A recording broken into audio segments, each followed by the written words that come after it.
Hi, today we are going to change a temperature sensor from Opel Meriva.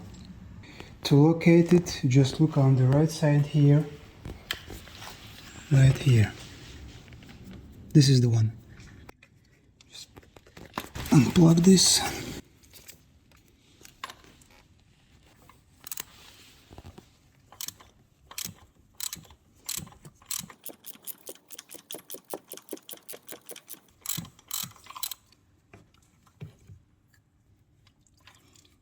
Quickly swap it.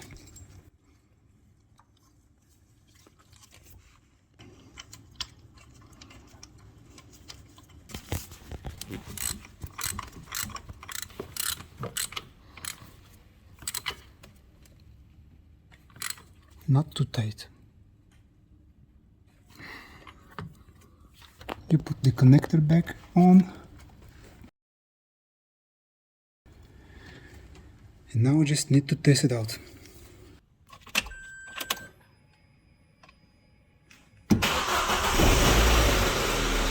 So now we're just going to wait until the temperature will go to its normal stage. Temperature sensor is working.